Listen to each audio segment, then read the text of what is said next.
Welcome to wings learning solution. Wings learning സൊല്യൂഷന്റെ ഒരു പുതിയ വീഡിയോയിലേക്ക് എല്ലാവർക്കും സ്വാഗതം. ഞാൻ ശ്രീരാഗ് ഭക്തപ്രിയം. നമ്മൾ ഈ വീഡിയോയിലൂടെ കൈകാര്യം ചെയ്യാൻ ഉദ്ദേശിക്കുന്ന വിഷയം +1 അക്കൗണ്ടൻസിയിലെ 7ാമത്തെ അധ്യായമായ ഡിപ്രീസിയേഷൻ എന്ന് പറയുന്ന ചാപ്റ്ററിന്റെ പാർട്ട് 1 വീഡിയോ ആണ് ഇപ്പോൾ നിങ്ങൾ സ്ക്രീനിൽ കണ്ടുകൊണ്ടിരിക്കുന്നത്.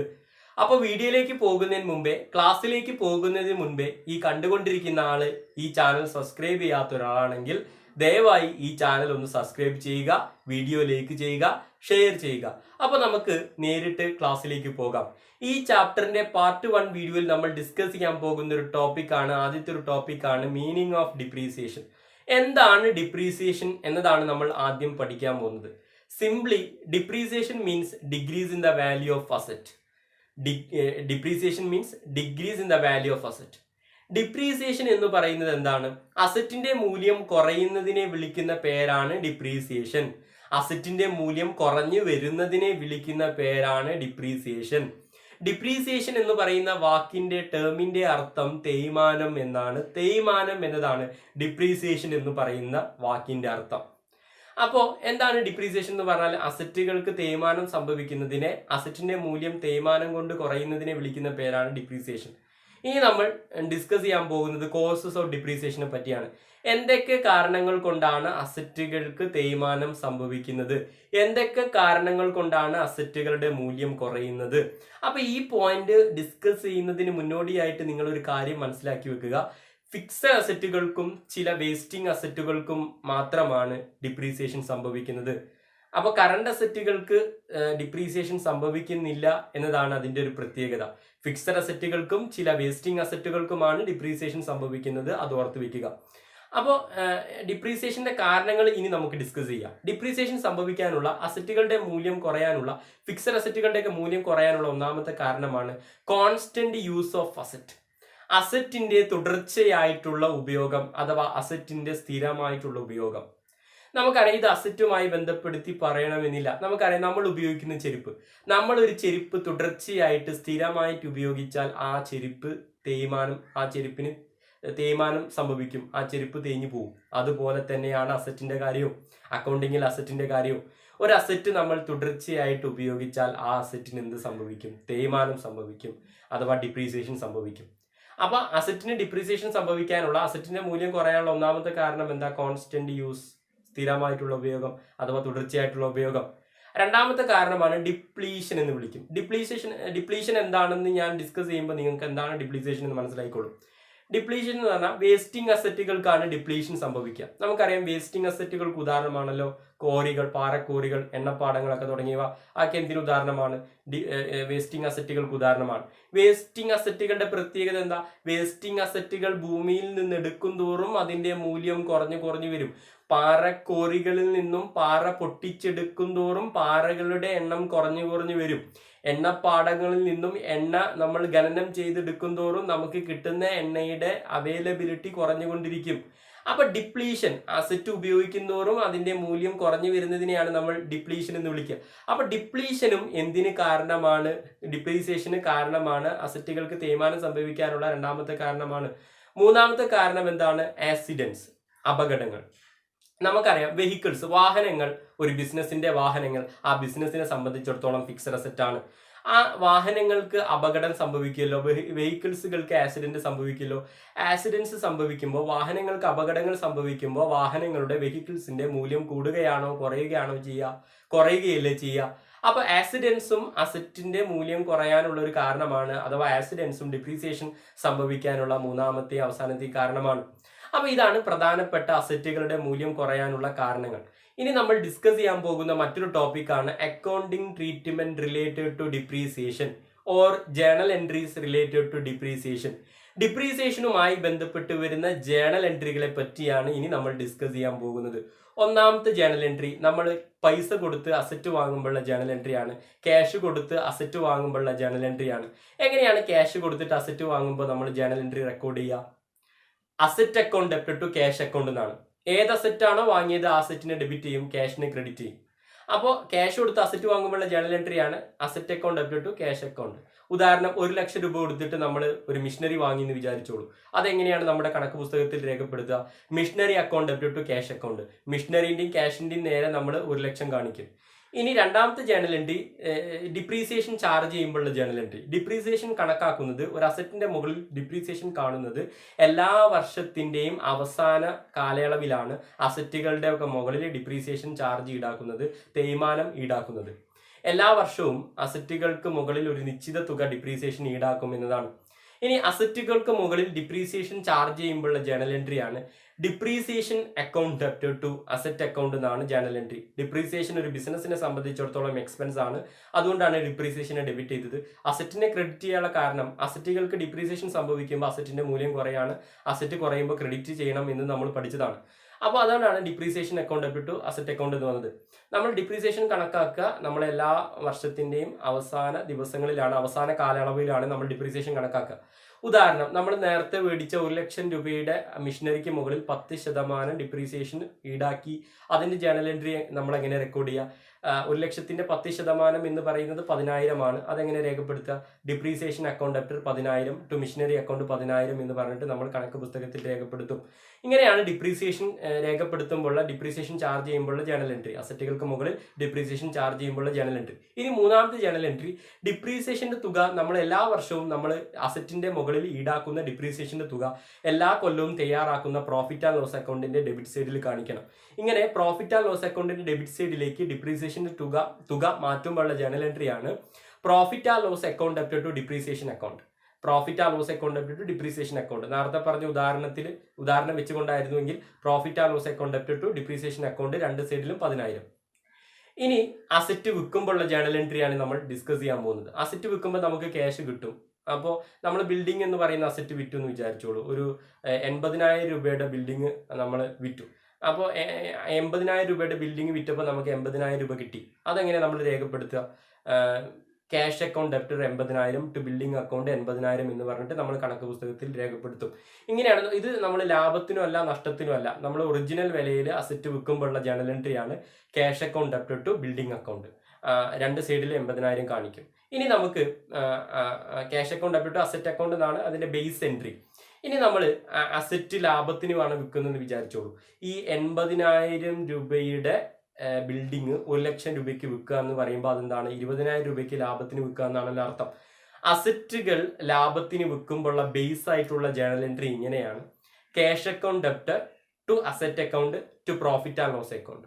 നേരത്തെ പറഞ്ഞ ഉദാഹരണം വെച്ചിട്ട് എങ്ങനെ ഇതിനെ എക്സ്പ്ലെയിൻ ചെയ്യാം? നേരത്തെ പറഞ്ഞ ഉദാഹരണത്തിൽ 80,000 രൂപയുടെ ബിൽഡിംഗ് ആണ്, അതൊരു 1 ലക്ഷം രൂപയ്ക്ക് വിറ്റു. അപ്പോൾ അതെങ്ങനെ രേഖപ്പെടുത്തുക? ക്യാഷ് അക്കൗണ്ട് ഡെബിറ്റ്, ക്യാഷ് നമുക്ക് കിട്ടിയത് 1 ലക്ഷം, to building 80,000 to profit and loss account 20,000. അപ്പൊ ഇങ്ങനെയാണ് അസറ്റ് പ്രോഫിറ്റിന് വിൽക്കുമ്പോഴുള്ള ജേണൽ എൻട്രി. ഇനി അസറ്റ് ലോസിന് വിൽക്കുമ്പോൾ, അസറ്റ് നഷ്ടത്തിന് വിൽക്കുമ്പോഴുള്ള ജേണൽ എൻട്രി എന്താ? Cash account debit profit and loss account debit to asset account എന്നാണ് ബേസ് എൻട്രി. നേരത്തെ പറഞ്ഞൊരു ഉദാഹരണം വെച്ചിട്ട് നമുക്ക് എങ്ങനെ ഡിസ്കസ് ചെയ്യാൻ നോക്കാം. 80,000 രൂപയുടെ മിഷനറി നമ്മൾ 80,000 രൂപയുടെ ബിൽഡിംഗ് നമ്മൾ 70,000 രൂപയ്ക്ക് വിറ്റു എന്ന് വിചാരിക്കുക. 10,000 രൂപ നഷ്ടത്തിനാണല്ലോ വിൽക്കുന്നത്. അപ്പോൾ ഈ ഇങ്ങനെ നഷ്ടത്തിന് വിൽക്കുമ്പോഴുള്ള ജേണൽ എൻട്രി എങ്ങനെയായിരിക്കും വരിക? Cash account debit 70,000 to profit and loss account 10,000 to building account 80,000. അപ്പൊ ഇങ്ങനെയാണ് നമ്മൾ അസറ്റ് ലോസിന് വിൽക്കുമ്പോഴുള്ള ജേണൽ എൻട്രി. അപ്പോൾ ഒന്നുകൂടി നമ്മൾ പറഞ്ഞുതരാം. അസറ്റുമായി റിലേറ്റഡ് ആയിട്ടുള്ള, ഡിപ്രീസിയേഷനുമായി റിലേറ്റഡ് ആയിട്ടുള്ള ജേണൽ എൻട്രികളാണ് നമ്മൾ ഇപ്പോൾ ഡിസ്കസ് ചെയ്തത്. അസറ്റ് വാങ്ങുമ്പോഴുള്ള ജേണൽ എൻട്രി എന്താണ്? Asset account debit to cash account. Depreciation charge ചെയ്യുമ്പോഴുള്ള ജേണൽ എൻട്രി എന്താ? Depreciation account debit to asset account. Depreciation profit and loss അക്കൗണ്ടിലേക്ക് മാറ്റുമ്പോഴുള്ള ജേണൽ എൻട്രി എന്താ? Profit and loss account debit to asset account. Asset വിൽക്കുമ്പോഴുള്ള journal entry എന്താ? Cash account debit to asset account. Asset പ്രോഫിറ്റിന് വിൽക്കുമ്പോഴുള്ള journal entry എന്താ? Cash account debit to asset account to profit and loss account. Asset ലോസിന് വിൽക്കുമ്പോഴുള്ള journal entry എന്താ? Cash account debit profit and loss account debit to asset account. ഇനി നമ്മൾ discuss ചെയ്യാൻ പോകുന്ന ഒരു ടോപ്പിക്കാണ് മെത്തേഡ്സ് ഓഫ് ഡിപ്രീസിയേഷൻ. തേയ്മാനം കണ്ടുപിടിക്കാനുള്ള, ഡിപ്രീസിയേഷൻ കണ്ടുപിടിക്കാനുള്ള, അസറ്റുകൾക്ക് മുകളിൽ എത്ര ശതമാനം, എത്ര ഡിപ്രീസിയേഷൻ, എത്ര തുകയാണ് തേയ്മാനം അസറ്റുകളിൽ നിന്ന് കുറയ്ക്കേണ്ടത് എന്ന് കണ്ടുപിടിക്കാൻ വേണ്ടിയിട്ട് 2 മെത്തേഡുകളാണുള്ളത്. അതായത് ഒരു അസറ്റിന്റെ ഫിക്സഡ് അസറ്റിന്റെ മുകളിൽ എത്ര ഡിപ്രീസിയേഷൻ ആണ്, എത്ര തുക ഡിപ്രീസിയേഷൻ ആണ് അസറ്റിന്റെ മുകളിൽ നിന്നും കുറയ്ക്കേണ്ടത് എന്ന് കണ്ടുപിടിക്കാൻ 2 മെത്തേഡാണുള്ളത്. ഒന്ന് straight line method, 2 return down value method. അതിൽ നമുക്ക് സ്ട്രൈറ്റ് ലൈൻ മെത്തേഡിനെ പറ്റിയാണ് നമ്മൾ പാർട്ട് 1 വീഡിയോയിൽ ഡിസ്കസ് ചെയ്യാൻ പോകുന്ന ടോപ്പിക്. സ്ട്രൈറ്റ് ലൈൻ മെത്തേഡിനെ വിളിക്കുന്ന മറ്റൊരു പേരാണ് ഫിക്സഡ് ഇൻസ്റ്റാൾമെന്റ് മെത്തേഡ് അഥവാ ഒറിജിനൽ കോസ്റ്റ് മെത്തേഡ്. അപ്പോൾ സ്ട്രൈറ്റ് ലൈൻ മെത്തേഡിനെ തന്നെ നമ്മൾ ഫിക്സഡ് ഇൻസ്റ്റാൾമെന്റ് മെത്തേഡ് എന്നും അതുപോലെ തന്നെ ഒറിജിനൽ കോസ്റ്റ് മെത്തേഡ് എന്ന പേരിലും അറിയപ്പെടും. സ്ട്രൈറ്റ് ലൈൻ മെത്തേഡ് അഥവാ ഫിക്സഡ് ഇൻസ്റ്റാൾമെന്റ് മെത്തേഡ് പ്രകാരം നമ്മൾ എത്ര കൊല്ലമാണോ അസറ്റ് ഉപയോഗിക്കുന്നത് ആ അസറ്റിന്റെ മുകളിൽ നമ്മൾ ഡിപ്രീസിയേഷൻ ഈടാക്കുന്നത് ഒരു ഫിക്സഡ് എമൗണ്ട് ആയിരിക്കും.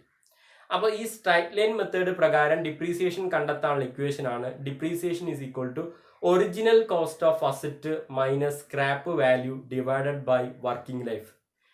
ഈ സ്ട്രൈറ്റ് ലൈൻ മെത്തേഡ് പ്രകാരം അഥവാ ഫിക്സഡ് ഇൻസ്റ്റാൾമെന്റ് മെത്തേഡ് പ്രകാരം അഥവാ ഒറിജിനൽ കോസ്റ്റ് മെത്തേഡ് പ്രകാരം ഡിപ്രീസിയേഷൻ കണ്ടെത്താനുള്ള ഇക്വേഷൻ ആണ് depreciation is equal to original cost of asset minus scrap value divided by working life അഥവാ എസ്റ്റിമേറ്റഡ് യൂസ്ഫുൾ ലൈഫ്. എന്താണ് original cost of asset? Original cost of asset എന്ന് പറഞ്ഞാൽ ഒരു asset നമ്മൾ വാങ്ങി ആ അസറ്റ് നമ്മുടെ സ്ഥാപനത്തിലേക്ക് ഇൻസ്റ്റാൾ ചെയ്യുന്നത് വരെയുള്ള ചെലവിനെയാണ് നമ്മൾ ഒറിജിനൽ കോസ്റ്റ് ഓഫ് അസറ്റ് എന്ന് പറയുന്നത്. സ്ക്രാപ്പ് വാല്യൂ എന്നതുകൊണ്ട് ഉദ്ദേശിക്കുന്നത് ഒരു അസറ്റ് നമ്മൾ പരമാവധി ഉപയോഗിച്ച് തീർന്നിട്ട് നമുക്ക് വിറ്റാൽ കിട്ടുന്ന തുകയെ വിളിക്കുന്ന പേരാണ് സ്ക്രാപ്പ് വാല്യൂ. ഇനി വർക്കിംഗ് ലൈഫ് കൊണ്ട് ഉദ്ദേശിക്കുന്നത് ഒരു അസറ്റ് നമുക്ക് മാക്സിമം ഉപയോഗിക്കാൻ പറ്റുന്ന കാലയളവിനെയാണ് നമ്മൾ എന്ത് വിളിക്കുക? വർക്കിംഗ് ലൈഫ് എന്ന് വിളിക്കുക. അപ്പോൾ സ്ട്രൈറ്റ് ലൈൻ മെത്തേഡ് പ്രകാരം ഡിപ്രീസിയേഷൻ കാണാൻ depreciation is equal to original cost of asset minus scrap value divide by working life. ഒരു ഉദാഹരണം പറഞ്ഞുതരാം. നമ്മൾ 2 ലക്ഷം രൂപയുടെ ഫർണിച്ചർ വാങ്ങി എന്ന് വിചാരിച്ചോളൂ. നമ്മുടെ ബിസിനസ്സിന് വേണ്ടിയിട്ട് 2 ലക്ഷം രൂപയുടെ ഫർണിച്ചർ വാങ്ങി. ആ ഫർണിച്ചർ നമ്മുടെ സ്ഥാപനത്തിൽ ഇൻസ്റ്റാൾ ചെയ്യാൻ വേണ്ടിയിട്ട് 50,000 രൂപ ചെലവായും ചെയ്തു. അപ്പോൾ ഒറിജിനൽ കോസ്റ്റ് ഓഫ് അസറ്റിന്റെ ഒറിജിനൽ മൂല്യം എന്ന് പറയുന്നത് 2 ലക്ഷമല്ല. 2 ലക്ഷമാണ് നമുക്ക് ആ ഫർണിച്ചറിന് ചെലവായിട്ടുള്ളതെങ്കിലും കണക്ക് പുസ്തകത്തിൽ നമ്മൾ കാണിക്കേണ്ടത് ആ ഇൻസ്റ്റാൾ ചെയ്യാൻ വേണ്ടിയിട്ടുണ്ടായ ചെലവും കൂടി ചേർത്തിട്ടാണ്. 2 ലക്ഷം പ്ലസ് 50,000, 2,50,000 നമ്മളുടെ original cost of asset. Scrap value എന്ന് പറയുന്നത് 50,000 രൂപയാണെന്ന് വിചാരിച്ചോളൂ. നമുക്ക് ആ ഫർണിച്ചർ മാക്സിമം ഉപയോഗിക്കാൻ പറ്റുന്ന കാലയളവ് 10 കൊല്ലമാണെന്ന് വിചാരിച്ചോളൂ. Working life 10 കൊല്ലമാണെന്ന് വിചാരിച്ചോളൂ. അപ്പോൾ ഈ ഒരു ഉദാഹരണങ്ങൾ വെച്ചിട്ട് എങ്ങനെയാണ് ഡിപ്രീസിയേഷൻ കാണുക? നമ്മുടെ ഒറിജിനൽ കോസ്റ്റ് ഓഫ് അസറ്റ് 2 ലക്ഷം plus 50,000, 2,50,000, scrap value 50,000, estimated working life അഥവാ estimated useful life working life 10 വർഷമാണ്, 10 ഇയേഴ്സ് ആണ്. ഇനി നമുക്ക് എങ്ങനെയാണ് ഈ ഒരു ഇക്വേഷൻ വെച്ചിട്ട് ഡിപ്രീസിയേഷൻ കാണാം?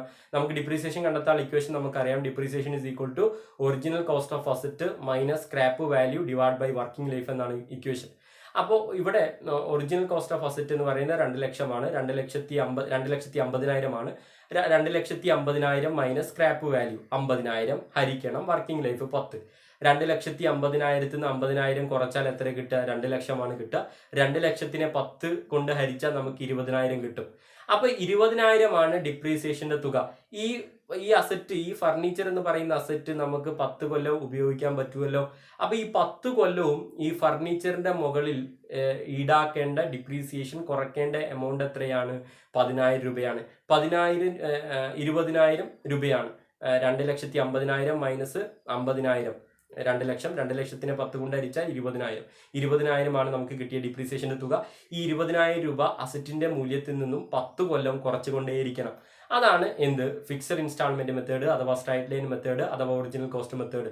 ഇനി നമുക്ക് ഒറിജിനൽ കോസ്റ്റ് മെത്തേഡ് പ്രകാരം മുൻകാല പരീക്ഷയിൽ ചോദിച്ചിട്ടുള്ള ക്വസ്റ്റ്യനും അതിന്റെ ആൻസറും ഡിസ്കസ് ചെയ്ത് നോക്കാം.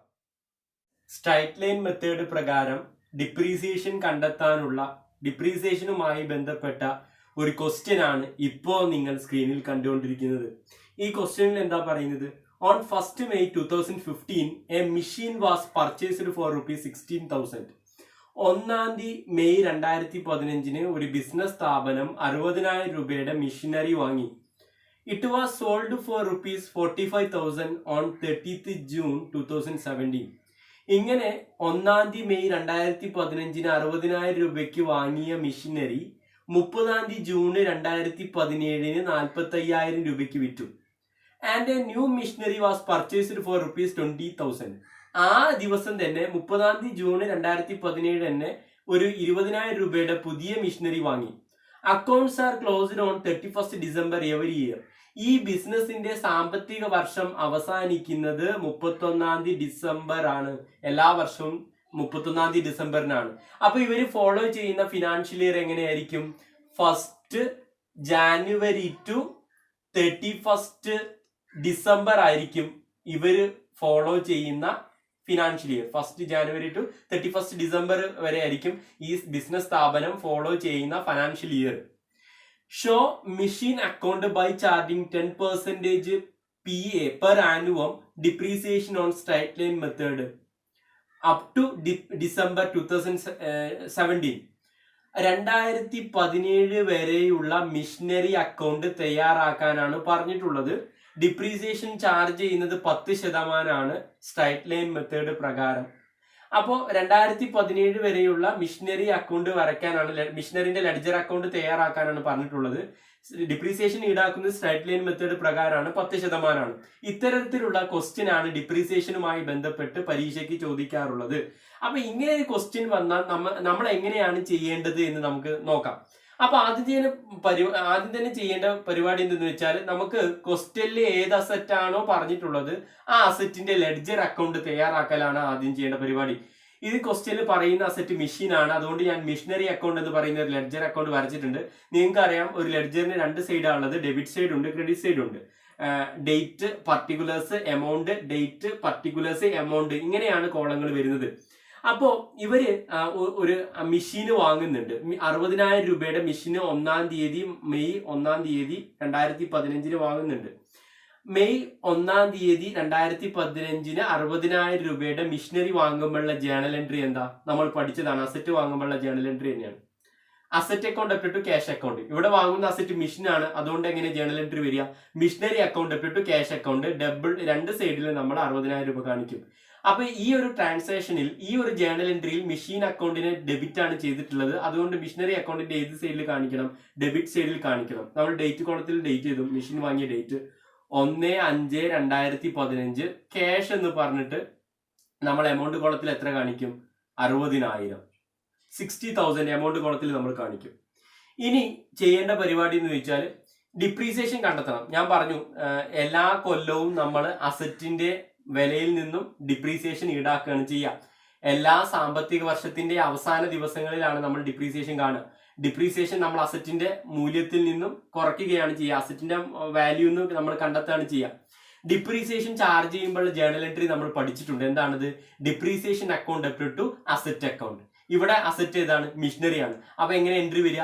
Depreciation account up to machine account. അപ്പൊ ഇവിടെ മെഷീനെ ക്രെഡിറ്റ് ആണ് ചെയ്യുന്നത്. അതുകൊണ്ട് മെഷീൻ അക്കൗണ്ടിന്റെ ഏത് സൈഡിൽ എഴുതണം? മിഷനറി അക്കൗണ്ടിന്റെ ക്രെഡിറ്റ് സൈഡിൽ എഴുതണം. ഞാൻ പറഞ്ഞു, ഡിപ്രീസിയേഷൻ ഈടാക്കുന്നത് എല്ലാ സാമ്പത്തിക വർഷത്തിന്റെ അവസാന ഡേറ്റിലാണ്. ഡിസംബർ 31 ഇവരുടെ ഫിനാൻഷ്യൽ ക്ലോസ് ചെയ്യുന്നത്, ഫിനാൻഷ്യൽ ഇയർ ക്ലോസ് ചെയ്യുന്നത് നമ്മളോട് ക്വസ്റ്റ്യനിൽ പ്രത്യേകിച്ച് പറയുന്നുണ്ട്. അപ്പൊ അവസാന ദിവസം എങ്ങനെയായിരിക്കും? 31 ഡിസംബർ 2015. എന്നിട്ട് നമ്മൾ പർട്ടിക്കുലർ കോളത്തിൽ എന്ത് എഴുതും? ഡിപ്രീസിയേഷൻ. ഡിപ്രീസിയേഷന്റെ കാൽക്കുലേഷൻ ശ്രദ്ധിക്കണം. ഈ അസറ്റ് വാങ്ങുന്നത്, ഈ മെഷീൻ എന്ന് പറയുന്ന അസറ്റ് വാങ്ങുന്ന ഡേറ്റ് എന്നാ? 1/5/2015. അപ്പൊ ഡിപ്രീസിയേഷൻ എങ്ങനെ കാണാം? 60,000 ഇൻറ്റു 10/100 ഇൻറ്റു 10/100, 10% ഇൻറ്റു 100 ഇൻറ്റു. കാരണം ഇനി ഈ മാസത്തിന്റെ അടിസ്ഥാനത്തിൽ നമുക്ക് ഡിപ്രീസിയേഷൻ കിട്ടണം. മാസത്തിന്റെ അടിസ്ഥാനത്തിൽ നമ്മൾ ഡിപ്രീസിയേഷൻ, കാരണം ഈ അസറ്റ് വാങ്ങുന്നത്, മെഷീൻ എന്ന് പറയുന്ന അസറ്റ് വാങ്ങുന്നത് 1 മെയ്യിലാണ്. ഒരു വർഷത്തിന്റെ മുകളിലുള്ള ഡിപ്രീസിയേഷൻ കാണേണ്ട ആവശ്യമില്ല. ഈ മെയ് തൊട്ട് ഡിസംബർ അവസാനം വരെയുള്ള ഡിപ്രീസിയേഷൻ കണ്ടെത്തിയാൽ മതി. ഒരു വർഷത്തിന്റെ മുകളിലുള്ള ഡിപ്രീസിയേഷൻ കാണണ്ട. അപ്പൊ മെയ് 1 തീയതി തൊട്ട് ഡിസംബർ 31 വരെ എത്ര മാസം ഉണ്ട് നോക്കാം. May, June, July, August, September, October, November, December, 8 മാസങ്ങളാണുള്ളത്. അപ്പോൾ യഥാർത്ഥത്തിൽ ഈ 2015 മെയ് മാസം 1 തീയതി വാങ്ങുന്ന മെഷീന്, 60,000 രൂപയുടെ മെഷീന് 12 മാസം ഉപയോഗിക്കുന്നില്ല, 8 മാസേ ഉപയോഗിക്കുന്നുള്ളൂ. അപ്പൊ ഈ 8 മാസത്തിന്റെ ഡിപ്രീസിയേഷൻ കണ്ടെത്തിയാ പോരെ. അപ്പൊ അതെങ്ങനെ 8 മാസത്തിന്റെ ഡിപ്രീസിയേഷൻ എങ്ങനെ കാണുക? 60,000 ഇൻറ്റു 10/100 ഇൻറ്റു 8/12 ചെയ്താൽ മതി. 8 മാസമാണ് ഉപയോഗിക്കുന്നത്, 12 ഒരു വർഷത്തിലെ മൊത്തം മാസത്തിന്റെ എണ്ണം. അപ്പൊ 60,000 ഇൻറ്റു 10/100 ഇൻറ്റു 8/12 ചെയ്താൽ നമുക്ക് ഈ 60,000ത്തിന്റെ മുകളിൽ 8 മാസത്തിന്റെ ഡിപ്രീസിയേഷന്റെ തുക നമുക്ക് കിട്ടും. അപ്പോ ഇങ്ങനെ ഈ ഇക്വേഷൻ വെച്ച് ചെയ്യുമ്പോൾ നമുക്ക് കിട്ടുന്ന തുക 4,000 ആണ്. ഈ 4,000 എന്താണ്? ഈ 60,000 രൂപയുടെ മെഷീന്റെ മുകളിലുള്ള 8 മാസത്തിന്റെ ഡിപ്രീസിയേഷൻ ആണ് 4,000. ഇനി നമ്മൾ എന്താ ചെയ്യേണ്ടത്?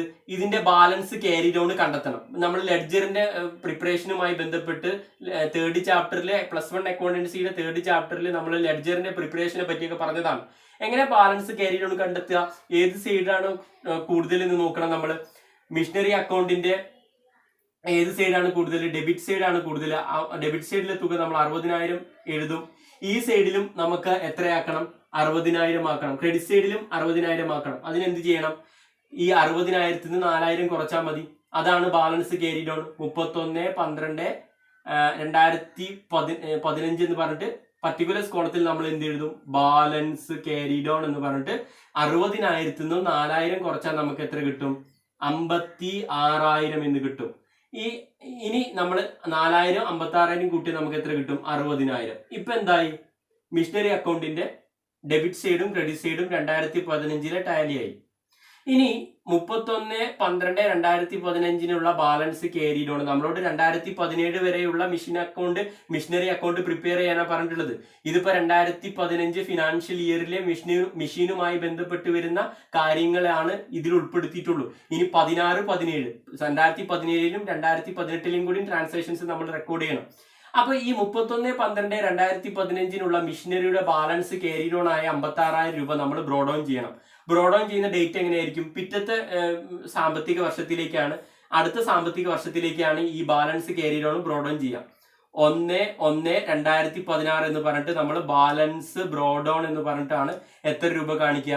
56,000 രൂപ നമ്മൾ കാണിക്കും. 56,000 രൂപ നമ്മൾ കാണിക്കും. ഇനി ഈ 2016 സാമ്പത്തിക വർഷത്തിൽ ഈ മെഷീനുമായി ബന്ധപ്പെട്ട് വരുന്ന മെഷീന് കൂടുതൽ വാങ്ങുകയോ മെഷീന് വിൽക്കുകയോ ഒന്നും പറയുന്നില്ല. അതുകൊണ്ട് നമ്മൾ 2016 എന്ന് പറയുന്ന സാമ്പത്തിക വർഷത്തിൽ ഇനി ഡിപ്രീസിയേഷൻ മാത്രമേ ഈ മെഷീൻ അക്കൗണ്ടിൽ കാണിക്കാനുള്ളൂ. അപ്പോൾ ഡിപ്രീസിയേഷൻ കാണുന്നത് ഞാൻ പറഞ്ഞു എല്ലാ വർഷത്തിന്റെയും എല്ലാ സാമ്പത്തിക വർഷത്തിന്റെ അവസാന ഡേറ്റിലാണ്. ഇപ്പൊ 2016 എന്ന് പറയുന്ന ഫിനാൻഷ്യൽ ഇയറിലെ മെഷീൻ അക്കൗണ്ട് ആണ് തയ്യാറാക്കുന്നത്.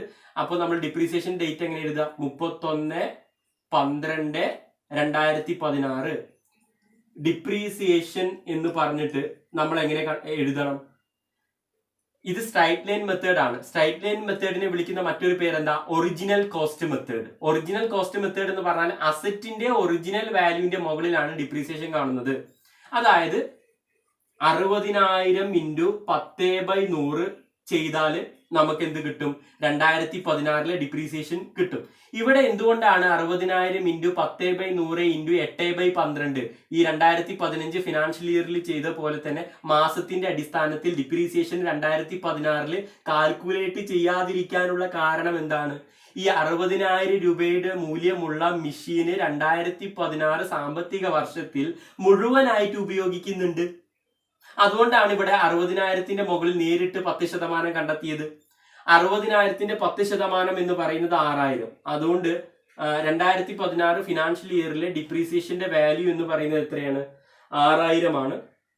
ഇനി നമുക്ക് എന്താ ചെയ്യേണ്ടത്? ഈ 2016 ബാലൻസ് ക്യാരി ഡൗൺ കണ്ടെത്തണം. ഏത് സൈഡാണ് കൂടുതൽ? മിഷനറി അക്കൗണ്ടിന്റെ 2016 ഡെബിറ്റ് സൈഡാണ് കൂടുതൽ. ഡെബിറ്റ് സൈഡിൽ 56,000 ഉണ്ട്. ക്രെഡിറ്റ് സൈഡ് നമുക്ക് സെയിം എമൗണ്ട് ആക്കണം. സെയിം എമൗണ്ട് ആക്കാൻ വേണ്ടിയിട്ട് നമ്മൾ എന്താ ചെയ്യുക? ആ ഡിഫറൻസ് വന്ന തുക നമ്മൾ ബാലൻസ് ക്യാരി ഡൗൺ എന്ന് പറഞ്ഞിട്ട് ഡിഫറൻസ് വന്ന തുക എഴുതും. ബാലൻസ് ക്യാരി ഡൗൺ ഡേറ്റ് എങ്ങനെ വരിക? 31/12/2016 ബാലൻസ് ക്യാരി ഡൗൺ എന്ന് പറഞ്ഞിട്ട് 56,000 4,000 കുറച്ചാൽ 50,000. ഇപ്പൊ എന്തായി? മിഷനറിയുടെ ഡെബിറ്റ് സൈഡിൽ 56,000 വന്നു, ക്രെഡിറ്റ് സൈഡിലും എത്ര വന്നു? 50,000 + 6,000 56,000. ഇനി എന്താ ചെയ്യേണ്ടത്? 2016 ചെയ്തിട്ടുണ്ട്. 2017 ഇത് ബാലൻസ് ക്യാരി ഡൗൺ ബ്രോഡൗൺ ചെയ്യണം. 31/12/2016 ബാലൻസ് ക്യാരി ഡൗൺ മിഷനറിന്റെ 50,000 രൂപ 1/1/2017 നമ്മൾ ബാലൻസ് ബ്രോ ഡൗൺ ചെയ്യണം ഈ 50,000 രൂപ. ഇനി 2017 ചില അഡ്ജസ്റ്റ്മെന്റ് വരുന്നുണ്ട് അല്ലെ. ക്വസ്റ്റ്യനിൽ നമ്മളോട് പറഞ്ഞിട്ടുണ്ട് 30 ജൂൺ 2017 നമ്മൾ ഈ 60,000 രൂപയ്ക്ക് 2015 മെയ് മാസം 1 60,000 രൂപയ്ക്ക് വാങ്ങിയിരുന്ന ഈ മിഷനറി 45,000 രൂപയ്ക്ക് വിൽക്കുന്നുണ്ട്. അപ്പൊ ഇത് ലാഭത്തിനാണോ നഷ്ടത്തിനാണോ വിൽക്കുന്നത് എന്ന് നമുക്കറിയണ്ടേ? അത് നമ്മൾ കണ്ടുപിടിക്കണം. ഈ ഒരു 2015 മെയ് മാസം 1 60,000 രൂപയുടെ മൂല്യത്തിനുള്ള വാങ്ങിയിരുന്ന ആ മിഷനറി 2017 45,000 രൂപയ്ക്കാണ് വിൽക്കുന്നത്. അപ്പൊ ഈ 30 നമ്മളോട് 30 ജൂൺ 2017 ഈ ഡേറ്റിനുള്ള 30 ജൂൺ 2017 60,000 രൂപയുടെ മൂല്യമുണ്ടായിരുന്ന മിഷനറിയുടെ 2015 60,000 രൂപയുടെ മൂല്യമുണ്ടായിരുന്ന ഈ മിഷനറിന്റെ 2017 ജൂൺ 30 ഒറിജിനൽ വാല്യൂ നമുക്ക് കണ്ടെത്തണം. യഥാർത്ഥത്തിൽ 30 ജൂൺ 2017 ഈ 60,000 രൂപയുടെ മൂല്യമുള്ള മിഷനറിയുടെ മൂല്യം 60,000 തന്നെയാണോ? 2017 ജൂൺ 30 60,000 തന്നെയാവോ? ഈ 2015 60,000 രൂപയുടെ മൂല്യമുണ്ടായിരുന്ന മിഷനറി 2017 ജൂൺ 30 വരുമ്പോ 60,000 തന്നെ ഉണ്ടാവോ? ഇല്ല. കാരണം ഈ 2015 മെയ് മാസം 1 ആയിരുന്നു 60,000 രൂപ. അതിന് ഈ 60,000 രൂപയിൽ നിന്ന് ഡിപ്രീസിയേഷന് 2 കൊല്ലത്തെ 2015 2016 ഡിപ്രീസിയേഷൻ കുറയ്ക്കണ്ടേ? 2016 2015 2017 2016 ഡിപ്രീസിയേഷൻ കുറച്ചിട്ടുള്ള വാല്യൂ ആണ് ഈ 50,000. അതായത് 1/7/2017 ഈ 60,000 2015 60,000 രൂപയുടെ മൂല്യമുണ്ടായിരുന്ന മിഷനറിയുടെ വാല്യൂ 1/7/2017 എത്രയായി? 50,000 രൂപ. 1/7/2017 ഈ 60,000 രൂപയുടെ മൂല്യമുണ്ടായിരുന്ന മിഷനറിയുടെ വാല്യൂ 1/7/2017 എത്രയാണ്? 50,000 രൂപയാണ്. ഇനി ഈ അസറ്റ്, ഈ മിഷനറി എന്ന് പറയുന്ന അസറ്റ് വിൽക്കുന്ന ഡേറ്റ് എന്നാ? 30 ജൂൺ 2017 അപ്പൊ 30 ജൂൺ 2017 വരെയുള്ള ഡിപ്രീസിയേഷൻ ഈ 50,000 മൂല്യമുള്ള മിഷനറിന്റെ വാല്യൂ ഒന്ന് കുറയ്ക്കണ്ടേ? എന്നാലല്ലേ നമുക്ക് കൃത്യമായിട്ടുള്ള മിഷനറിയുടെ വാല്യൂ കിട്ടുള്ളൂ. അപ്പോ എന്നാലാണ് നമുക്ക് എത്ര രൂപയ്ക്കാണ് ലാഭത്തിന്, എത്ര രൂപ നഷ്ടത്തിനാണ്, എത്ര രൂപ ലാഭത്തിനാണ് ഈ മിഷനറി വിറ്റത് എന്നറിയുള്ളൂ. അപ്പൊ ഞാൻ ഇവിടെ ഒരു ചെറിയ കാൽക്കുലേഷൻ ചെയ്യുന്നുണ്ട്, അതൊന്ന് ശ്രദ്ധിച്ചോളൂ. നമ്മുടെ മിഷനറിയുടെ വാല്യൂ 1/1/2017 50,000 രൂപയാണ് മിഷനറിയുടെ വാല്യൂ. ഇത് വിൽക്കുന്ന ഡേറ്റ് 30 ജൂൺ 2017 45,000 രൂപയ്ക്ക്. അപ്പൊ ഇത് ലാഭത്തിനാണോ നഷ്ടത്തിനാണോ? ഇപ്പൊ നിങ്ങൾക്ക് ജസ്റ്റ് നോക്കിയാൽ നിങ്ങൾക്ക് ചിലപ്പോ നിങ്ങളുടെ മനസ്സിൽ ഓടുന്നത് ഇങ്ങനെയായിരിക്കാം, 50,000 രൂപയുടെ മിഷനറി 45,000 രൂപയ്ക്ക് വിൽക്കുന്നു, 5,000 രൂപ നഷ്ടം. അങ്ങനെയല്ല യഥാർത്ഥത്തിൽ. ഈ 30/6/2017 വരെയുള്ള 50,000 രൂപയുടെ മൂല്യമുണ്ടായിരുന്ന മിഷനറിയുടെ അതിൽ നിന്നും ഡിപ്രീസിയേഷൻ കുറയ്ക്കണം. 6 മാസത്തെ ഡിപ്രീസിയേഷൻ കുറയ്ക്കണം. 50,000 മുകളിൽ 6 മാസത്തെ ഡിപ്രീസിയേഷൻ നമ്മൾ കാണുമ്പോൾ നമുക്ക് കിട്ടുന്നത് ഈ 50,000 മുകളിൽ 6 മാസത്തെ ഡിപ്രീസിയേഷൻ കാണണം. കാരണം 6 മാസത്തിലാണല്ലോ വിൽക്കുന്നത്. അപ്പൊ 50,000 മുകളിൽ 6 മാസത്തെ ഡിപ്രീസിയേഷൻ കാണുമ്പോൾ എങ്ങനെയാണ് ചെയ്യുക? നിങ്ങൾ ഡെബിറ്റ് സൈഡിലുള്ള 2017 പർട്ടിക്കുലർ കോളത്തിലേക്ക് നോക്കുക. 50,000 ഇൻറ്റു 10/100 ഇൻറ്റു 6/12 ചെയ്താൽ ഈ 50,000 മുകളിൽ 6 മാസത്തെ ഡിപ്രീസിയേഷൻ നമുക്ക് കിട്ടും 2,500 എന്ന് കിട്ടും. ഈ 2,500 നമ്മൾ 50,000 കുറയ്ക്കണം. 30/6/2017 അസറ്റിന്റെ യഥാർത്ഥ വാല്യൂ കിട്ടണമെങ്കിൽ നമ്മൾ 50,000 6 മാസത്തെ ഡിപ്രീസിയേഷൻ ആയ 2,500 മൈനസ് ചെയ്യണം. 50,000 2,500 മൈനസ് ചെയ്ത് നമുക്ക് 47,500 എന്ന് കിട്ടും. അപ്പോ 30/6/2017 മിഷനറിയുടെ യഥാർത്ഥ വാല്യൂ എത്രയാണ്? 47,500. 47,500 ആണ് 30/6/2017 മിഷനറിയുടെ വാല്യൂ. അപ്പോ ഈ 47,500 രൂപയുടെ മൂല്യമുണ്ടായിരുന്ന മിഷനറിയാണ് 30/6/2017 45,000 രൂപയ്ക്ക് വിറ്റത്. അപ്പൊ ഇത് ലാഭത്തിനാണോ നഷ്ടത്തിനാണോ വിറ്റത്? നഷ്ടത്തിനല്ലേ. 30/6/2017 47,500 രൂപയുടെ മൂല്യമുണ്ടായിരുന്ന മിഷനറിയാണ് 45,000 രൂപയ്ക്ക് വിറ്റത്. 2,500 രൂപ നഷ്ടത്തിനാണ് വിറ്റത്. അപ്പോൾ നമുക്കറിയാം അസറ്റ് വിൽക്കുമ്പോഴുള്ള ജേണൽ എൻട്രി നമ്മൾ പഠിച്ചതാണ്. അസറ്റ് വിൽക്കുമ്പോഴുള്ള ജേണൽ എൻട്രി എന്താ? ഇവിടെ നഷ്ടത്തിനാണ് വിറ്റത്. അസറ്റ് നഷ്ടത്തിന് വിൽക്കുമ്പോഴുള്ള ജേണൽ എൻട്രി എന്താണ്? Cash account debtor, profit and loss account debtor to asset account എന്നാണ് ജേണൽ എൻട്രി. അപ്പോൾ ഇത് ബേസ് എൻട്രി ആണ്. ഈ ക്വസ്റ്റ്യനുമായി റിലേറ്റ് ചെയ്തിട്ട് ഇത് എങ്ങനെയാ പറയാ? 47,500 ഉണ്ടായിരുന്ന 47,500 രൂപയുടെ മൂല്യം ഉണ്ടായിരുന്ന 30/6/2017 47,500 രൂപയുടെ മൂല്യം ഉണ്ടായിരുന്ന മിഷനറി 45,000 രൂപയ്ക്ക് നഷ്ടത്തിന് വിൽക്കുമ്പോഴുള്ള ജേണൽ എൻട്രി എങ്ങനെ വരിക? Cash account debtor 45,000, profit and loss account debtor, ആ ലോസ് നമുക്ക് വന്ന ലോസ് നഷ്ടം 2,500 രൂപയുടെ നഷ്ടത്തിനാണ് വിൽക്കുന്നത്. Profit and loss account debtor 2,500 to machinery account എത്ര വരും? 47,500. അപ്പൊ മിഷനറി അക്കൗണ്ടിന്റെ ക്രെഡിറ്റ് ആണ് ചെയ്യുന്നത്. അപ്പോൾ ഇത് മിഷനറി അക്കൗണ്ടിന്റെ ക്രെഡിറ്റ് സൈഡിൽ എഴുതേണ്ടത്. ഡേറ്റ് നമ്മൾ വിൽക്കുന്ന ഡേറ്റ് എഴുതും 30/6/2017. ക്യാഷ് എന്ന് പറഞ്ഞിട്ട് നമുക്ക് എത്ര ക്യാഷ് കിട്ടുന്നത്? 45,000 രൂപയാണ് കിട്ടുന്നത്. അത് നമ്മൾ എമൗണ്ട് കോളത്തിൽ കാണിക്കും 45,000. ഇനി ഒരു അക്കൗണ്ട് സെയിം ഡേറ്റിന് തന്നെ ഒരു അക്കൗണ്ട് വരും. ഏതാണ്? P and L account, profit and loss account. നമുക്ക് ലോസ് ഉണ്ടായിട്ടുണ്ട്, 2,500 രൂപയുടെ നഷ്ടം ഉണ്ടായിട്ടുണ്ട്. അത് നമ്മൾ മിഷനറി അക്കൗണ്ടിന്റെ ക്രെഡിറ്റ് സൈഡിൽ കാണിക്കും 2,500. അപ്പൊ ഇതാണ് ആ വിൽക്കുന്ന മിഷനറിയുടെ വാല്യൂ നമ്മൾ മിഷനറി അക്കൗണ്ടിൽ കാണിക്കുമ്പോൾ ഇങ്ങനെയാണ് നമ്മൾ ലെഡ്ജറിലേക്ക് പോസ്റ്റ് ചെയ്യുക. ഇനി ആ ഡേറ്റിന് തന്നെ 30/6/2017 തന്നെ 20,000 രൂപയുടെ മൂല്യമുള്ള അഡീഷണൽ മിഷനറി വാങ്ങുന്നുണ്ട്, പുതിയൊരു മിഷനറി വാങ്ങുന്നുണ്ട്.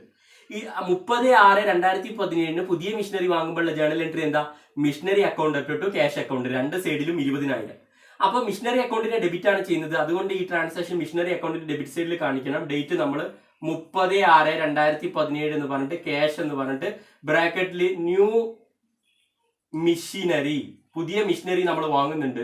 20,000 രൂപയുടെ മൂല്യമുള്ള പുതിയ മിഷനറി വാങ്ങി. ഇനി നമ്മൾ ഈ 2017 ഡിപ്രീസിയേഷൻ നമ്മൾ കാൽക്കുലേറ്റ് ചെയ്യണം. 2017 നമുക്ക് നിലവിൽ എത്ര രൂപയുടെ മൂല്യമുള്ള മിഷനറിയേ ഉള്ളൂ? 50,000 രൂപയുടെ മൂല്യമുള്ള ബാലൻസ് ക്യാരിഡ് ഓൺ ആയ, balance broad 1/7/2017 balance broad on ആയ 50,000 രൂപയുടെ മിഷനറി ഇപ്പൊ ഉണ്ടോ നിലവിൽ? 31/12/2017 50,000 രൂപയുടെ മൂല്യമുള്ള മിഷനറി ഉണ്ടോ? ഇല്ല. കാരണം എന്താ? ഈ 50,000 രൂപയുടെ ഓപ്പണിംഗ് ബാലൻസ് ഉണ്ടായിരുന്ന മിഷനറി വിറ്റിട്ടുണ്ട് 45,000 രൂപയ്ക്ക്. അപ്പൊ ഈ 50,000ത്തിന്റെ മുകളിൽ ഡിപ്രീസിയേഷൻ ഇനി കാണണ്ട. കാരണം 50,000ത്തിന്റെ വാല്യൂ ഉണ്ടായിരുന്ന മിഷനറി നമ്മൾ വിറ്റിട്ടുണ്ട് 30/6/2017. ഇനി ഏതിന്റെ മുകളിലുള്ള ഡിപ്രീസിയേഷൻ മാത്രം കണ്ടെത്തിയാൽ മതിയാകും? നമ്മൾ അഡീഷണൽ വാങ്ങിയല്ലോ മിഷനറി 20,000 രൂപ, ആ നിലവിൽ ആ മിഷനറി മാത്രമേ ഉള്ളൂ, അതിന്റെ മുകളിൽ ഡിപ്രീസിയേഷൻ കണ്ടെത്തിയാൽ മതിയാകും. അപ്പൊ 20,000ത്തിന്റെ മുകളിൽ ഡിപ്രീസിയേഷൻ കണ്ടെത്തുമ്പോഴുള്ള എങ്ങനെ ഡിപ്രീസിയേഷൻ കണ്ടെത്തുക? നമ്മൾ പർട്ടിക്കുലർ കോളത്തിൽ എന്ത് എഴുതും?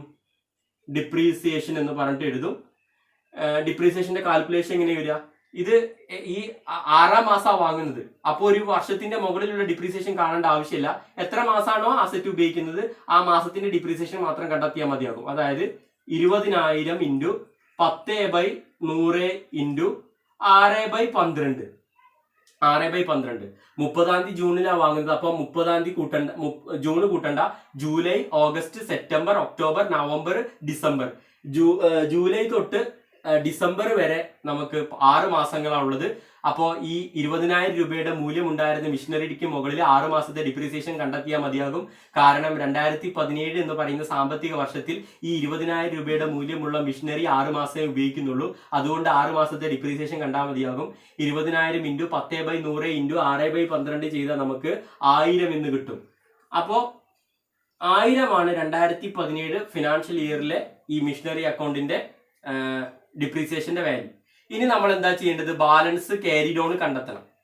ബാലൻസ് ക്യാരിഡ് ഓൺ നമ്മൾ സെയിം മുകളിൽ കണ്ടെത്തിയതുപോലെ തന്നെ ഏത് സൈഡാണോ കൂടുതൽ നോക്കിയാൽ മതി.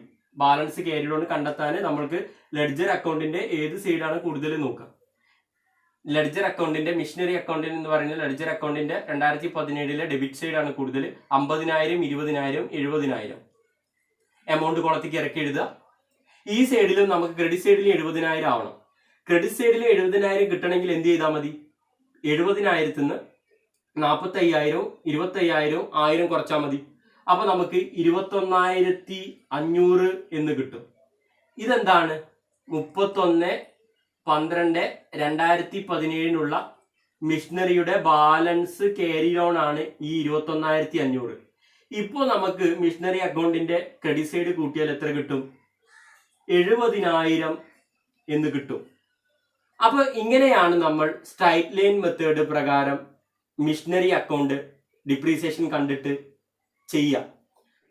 അപ്പോൾ ഫ്രണ്ട്സ്, ഇത്രയും കാര്യങ്ങളാണ് നമ്മൾ ഈ വീഡിയോയിലൂടെ കൈകാര്യം ചെയ്യാൻ ഉദ്ദേശിച്ചത്. അടുത്തൊരു വീഡിയോയുമായി കാണാം. Thank you so much.